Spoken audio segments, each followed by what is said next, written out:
Hello there, welcome back to another episode of Want to Step. In today's video, I'm going to help you learn how to log into your Netflix account. In order to log into your Netflix account, you'll first need to sign up for a Netflix account. Once you have an account, you can easily log in using your credentials.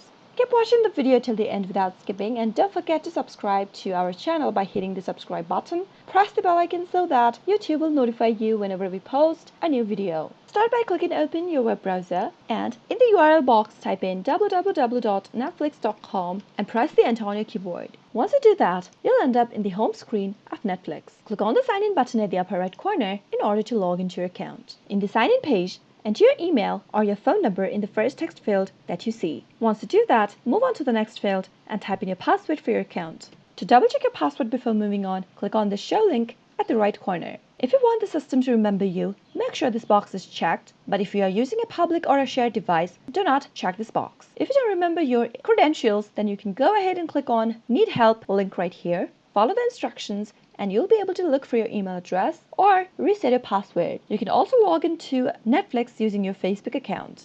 After entering all the credentials needed, click on the sign in button and you'll be logged in to your Netflix account. That is how it is done. I hope you found the video to be helpful. If you did, go ahead and give it a thumbs up. Feel free to comment down in the comment box if you have a question or a feedback for us. I'll soon be back with more tutorial episodes. Goodbye till then.